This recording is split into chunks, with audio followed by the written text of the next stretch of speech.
ঘর তালিকায় নাম না থাকায় কাটমানির টাকা ফেরত চাইতে গিয়ে আক্রান্ত হলেন এক ব্যক্তি। ঘটনার অভিযোগের আঙ্গুল তৃণমূলের স্থানীয় পঞ্চায়েত সদস্য, তার স্বামী ও ছেলের বিরুদ্ধে।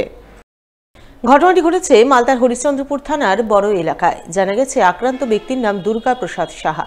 তিনি বর্তমানে হরিশ্চন্দ্রপুর গ্রামীণ হাসপাতালে চিকিৎসাধীন। তার স্ত্রী অনিতা কুমারী সাহার অভিযোগ, তাদের সরকারি ঘর পাইয়ে দেওয়ার আশ্বাস দিয়ে তৃণমূলের স্থানীয় পঞ্চায়েত সদস্য শকুন্তলা সাহা তার স্বামীর কাছ থেকে 30,000 টাকা কাটমানি নিয়েছিলেন। কিন্তু আবাস তালিকায় তাদের নাম না আসায় তার স্বামী কাটমানির টাকা ফেরত চাইতে যান। ওই সময় পঞ্চায়েত সদস্য, তার স্বামী এবং ছেলে মিলে তার স্বামীকে মারধর করেন। ওই ঘর নিয়ে ঘর আসেনি, এই জন্য ঘরের টাকা নিয়ে গিয়েছিল। কে নিয়েছিল টাকা? মেম্বার 30,000 টাকা চাইতে গেছিলেন? হ্যাঁ গিয়েছিল, এই জন্য তো মারধর করেছে। কারা কারা মারধর করেছে? মেম্বার স্বামী, ছেলে। কাকে মারধর করলো এবার? আমার স্বামীকে। কি কারণে দিয়েছিলেন আপনারা 30,000? ওই ঘরের জন্য ঘর আসবে তো মেঙেছে 30,000 টাকা, তো ঘর দিব। কি বলেছিল? ওই টাকাটা ঘর দিয়ে দিব। আর টাকাটা কার হাতে দিয়েছিলেন? স্বামীর হাতে, শকুন্তলার স্বামী, মেম্বারের হাতে। যদিও এই অভিযোগ পুরোপুরি মিথ্যা বলে দাবি করেছেন তৃণমূলের পঞ্চায়েত সদস্য শকুন্তলা সাহা। তার দাবি, এই ধরনের কোনো ঘটনাই ঘটেনি। মিথ্যা অভিযোগ এনে তার বদনাম করতে চাইছেন। কোনো গল্পই নাই, এগুলো আমরা আদৌ জানি না। কোনো ওর সঙ্গে আমাদের কোনো ইয়েও নাই। আমি মিটিংয়ে গেছিলাম, মিটিং থেকে এসে শুনছি এখানে কিসের হই হাল্লা, তো আমাকে গালাগালি করছে। ওগুলো নিয়ে বলছি এগুলো তো আমরা কিছুই জানি না, কি লিস্টে নাম হয়েছে না হয়েছে এগুলো উপর থেকেই ভেরিফাই করবে, তারপরে এই হবে। এগুলোর মধ্যে আমরা নাই, এগুলোর কোনো গল্পই নাই, আমরা এগুলো কিছুই জানি না। না, আমি এগুলোর সম্পর্কে কোনো জানিও না, টাকার কোনো গল্পও নাই, আমরা এগুলো কোনো অভিযোগই নাই আমাদের। রাজস্থানে মালদার কালিয়াচকের পরিযায়ী শ্রমিক খুনের ঘটনায় মৃত শ্রমিকের অসহায় পরিবারের পাশে দাঁড়ালেন তৃণমূলের শ্রমিক সংগঠন আইএনটিটিউসির জেলা সভাপতি শুভদীপ সান্যাল। মঙ্গলবার রাতে তিনি কালিয়াচকের জালুয়া বাধাল অঞ্চলের উত্তর কদমতলা এলাকায় অবস্থিত মৃত শ্রমিকের বাড়ি যান। অসহায় পরিবারবর্গের সঙ্গে কথা বলেন, তাদের মুখ থেকে গোটা ঘটনা শোনেন, তাদের সমবেদনা জানান, পাশে থাকার আশ্বাস দেন এবং গোটা ঘটনায় জড়িতদের কঠোর শাস্তির দাবি জানান। এরপর আইএনটিটিউসির জেলা সভাপতি শুভদীপ সান্যাল সংবাদ মাধ্যমের মুখোমুখি হয়ে বলেন, কালিয়াচকের 29 বছরের পরিযায়ী শ্রমিক করিম শেখ মাস তিনেক আগে রাজস্থানে কাজ করতে গিয়েছিলেন। এরপর সেখানে গত 27 তারিখ করিম শেখের সঙ্গে তার কয়েকজন সহকর্মীর গন্ডগোল হয়। সেই গন্ডগোলের জেরে এক সহকর্মী তার পেটে গাইতে দিয়ে আঘাত করে। সেই আঘাতের জেরে হাসপাতালে চিকিৎসাধীন অবস্থায় গত রবিবার তার মৃত্যু হয়। এই ঘটনা জানতে পেরেই রাজ্য নেতৃত্বের নির্দেশে তিনি মৃত শ্রমিকের বাড়িতে ছুটে এসেছেন, কিন্তু এসে দেখছেন মৃত শ্রমিকের নাম কর্মসাথী প্রকল্পে অন্তর্ভুক্ত নেই। থাকলে 2 লক্ষ টাকা সরকারি অনুদান মিলত। তাই সমস্ত পরিযায়ী শ্রমিকের কাছে তার আবেদন যেন সকলেই রাজ্য সরকারের কর্মসাথী প্রকল্পে নাম অন্তর্ভুক্ত করেন।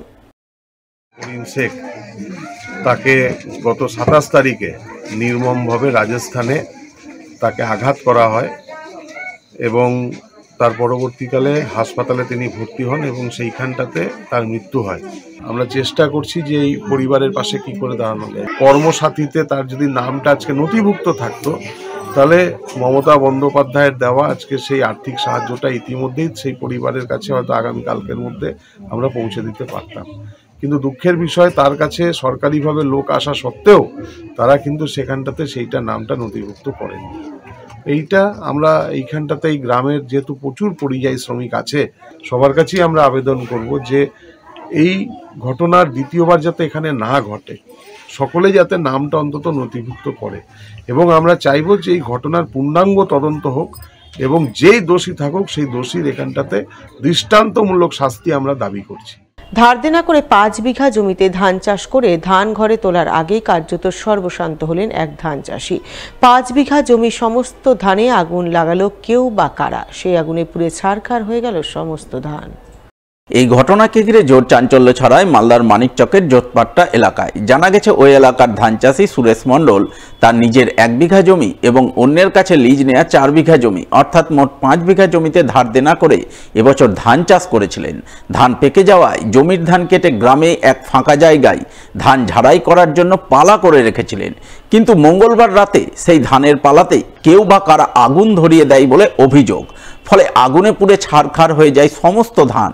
প্রায় 2 লক্ষ টাকার ক্ষয়ক্ষতি হয়, যার জেরে মাথায় কার্যত বাজ ভেঙে পড়ে ক্ষতিগ্রস্ত ধান চাষির।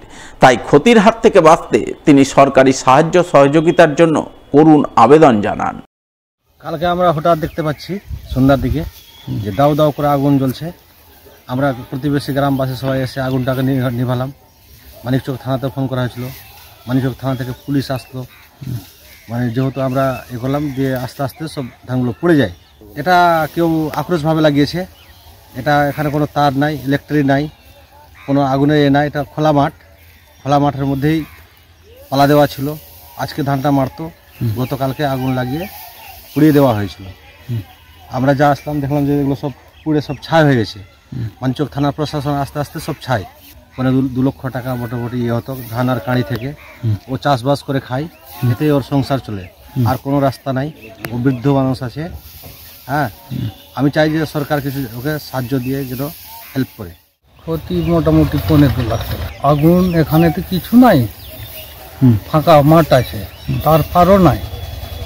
এখানে ওই বাঁশ দিয়ে নেকড়া লেপটা ছিল, ওতেই সন্দেহ হলো আগুন ধরালো।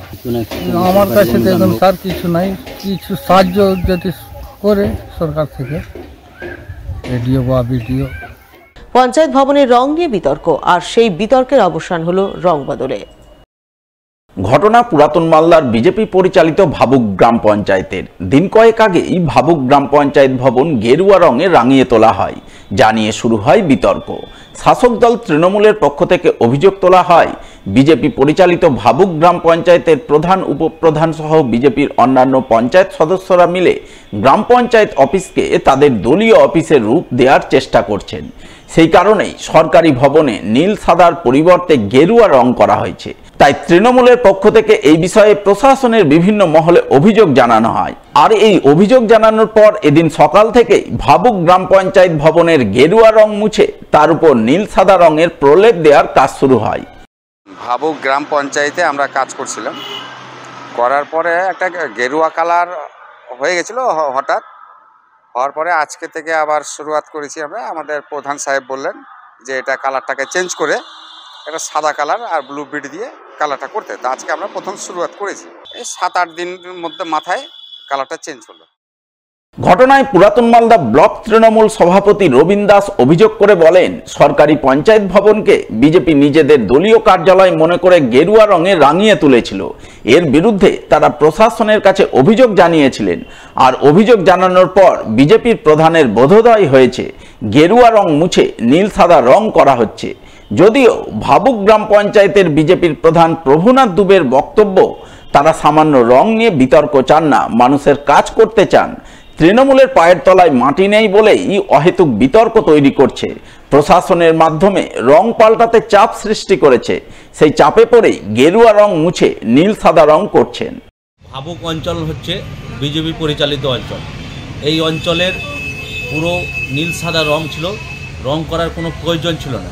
কিন্তু ভাবুক অঞ্চলের প্রধান, বিজেপির প্রধান, তিনি এটাকে নিজেদের দলীয় পার্টি অফিস মনে করে নিজের ইচ্ছা মতো নীল সাদা রংটাকে চেঞ্জ করে সরকারি টাকা খরচ করে গেরুয়া রং করে নিজের পার্টি অফিসে পরিণত করার চেষ্টা করেছিল। আমরা এর প্রতিবাদ করি এবং বিভিন্ন জায়গায় লিখিত কমপ্লেন করি।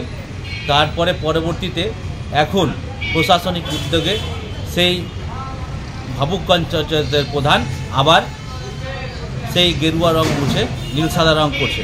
পরে হলেও ভাবুক গ্রাম পঞ্চায়েতের প্রধানের বোধোদয় হয়েছে যে এটা সরকারি কার্যালয়, সরকারি দপ্তর, এটা বিজেপি পার্টি অফিস করা যাবে না। হ্যাঁ, আমাদের সবাইকে নিয়ে বসে আলোচনা করে নিয়ে টিএমসি বিজেপি সবাই মিলে বসে নিয়ে আলোচনা করেছিলাম, আলোচনা করে রংটা করেছিলাম। এখন রংটা করে নেওয়ার পরে যে ওদের জেলা থেকে চাপ দিয়ে দিয়েছে, টিএমসিটা রাজনীতি করছে, এই রাজনীতির মাধ্যমেই চাপটা এসছে আমাদের কাছে। কেন রং করেছিলাম তখন কেউ চাপ দেয়নি, কিছুই বলেনি। রংটা শেষ হয়ে যায় 10 দিন পরেই চাপ দিতে শুরু করেছে। প্রশাসনের চাপ আছে আমাদের। সাদা রং করা হচ্ছে এখন বর্তমান। ভাবুক জীবিতে টিএমসির তো কোনো পা রাখার জায়গা নেই, এটা বিজেপির বোর্ড। আর বিজেপি এটা দীর্ঘদিন থেকেই, 20 বছর থেকেই চলে আসছে বিজেপি ভাবুকটা, তার জন্য এগুলো চাপাচাপি করছে আমাদের উপরে। তবে এই ঘটনায় ভাবুক গ্রাম পঞ্চায়েতের নির্মাণ সহায়ক অয়ন সেন জানিয়েছেন, সরকারি যে কোনো ভবন নীল সাদা রং করার নির্দেশ রয়েছে, কিন্তু ভুলবশত মিস্ত্রি গেরুয়া রং করে ফেলেছিল।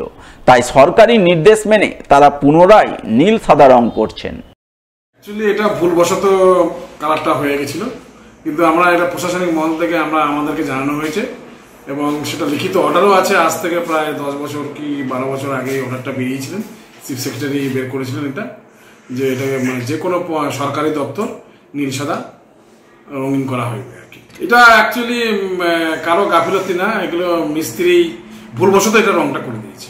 আমরা এখন নির্দেশ মতো, প্রশাসনিক মহলের নির্দেশ মতো আমরা আবার নীল সাদাতে পরিণত করছি।